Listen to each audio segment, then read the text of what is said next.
आज चंद्रपूरमध्ये ओबीसी बांधवांनी फटाके फोडून आणि जल्लोष करून जातनिहाय जनगणनेच्या निर्णयाचे स्वागत केले।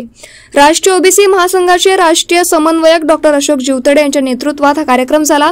स्वातंत्र्यानंतर प्रथमच ओबीसी जनगणना होत असल्याचे मोदी सरकारचे आभार मानण्यात आले। या जनगणनेतून ओबीसींची खरी संख्या व आर्थिक परिस्थिती समोर येईल आणि त्यामुळे त्यांच्या विकासासाठी भरीव योजना आखण्यात येईल अशी अपेक्षा व्यक्त करण्यात आली। जातनिहाय जनगणनेच्या निर्णयाचे स्वागत आहे।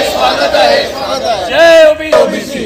अभिनंदन अभिनंदन केंद्र सरकारचे अभिनंदन केंद्र सरकारचे अभिनंदन। जातनिहाय जनगणनेच्या निर्णयाचे स्वागत आहे। जातनिहाय जनगणनेच्या निर्णयाचे तर मागील तत्कालीन काँग्रेस सरकार असो किंवा इतर सरकारांनी कधीही सर्वांच्या जातींच्या निहाय जात गणना केली नव्हती।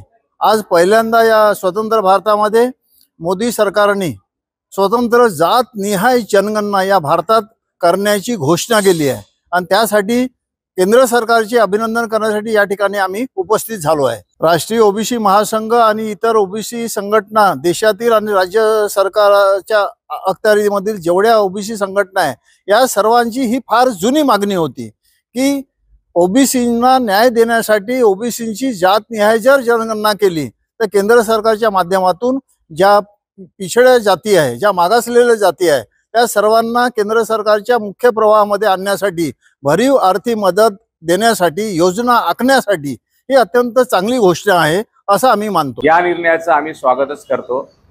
हा निर्णय पहिलेच व्हायला पाहिजे होता, परंतु का होईना आज केंद्र सरकारने हा जो निर्णय ऐतिहासिक निर्णय घेतला त्या निर्णयाचे आम्ही स्वागत करतो।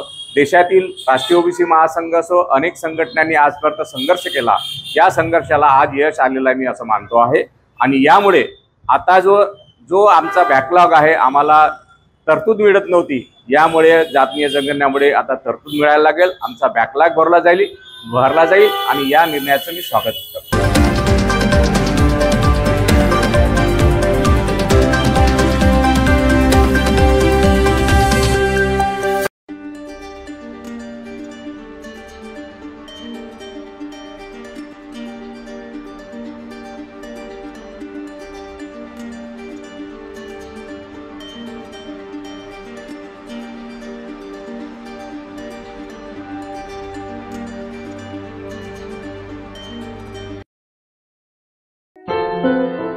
क्या हुआ बहू? माँ, पाइल्स की बहुत तकलीफ हो रही है।